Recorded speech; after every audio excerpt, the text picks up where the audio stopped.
দেখছি এই সরকার কোনো রাজনৈতিক দলকে, শুধু আওয়ামী লীগ না, নিষিদ্ধ করার কোনো ইচ্ছে নেই। এটা শুধু আওয়ামী লীগ না, সেই সমস্ত নেতৃত্ব, ওই দল সিদ্ধান্ত নেবেন নেতৃত্বকে বহিষ্কার করবেন কি করবেন না।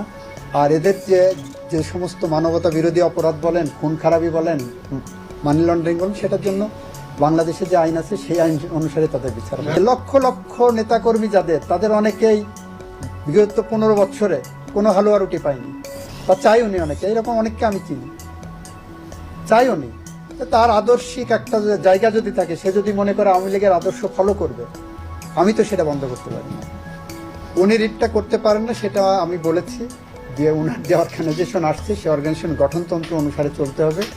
সেই গঠনতন্ত্রে তাকে এই ক্ষমতা দেওয়া হয়নি যে উনি এই ধরনের রিট করবেন বা এই ধরনের কার্যকলাপের সাথে নিজেকে সম্পৃক্ত করবেন। হ্যাঁ, একটা রাজনৈতিক দল যদি মনে করেন সেভাবে কেস মেক আউট করতে হবে, সেভাবে কেস মেক আউট করতে পারে।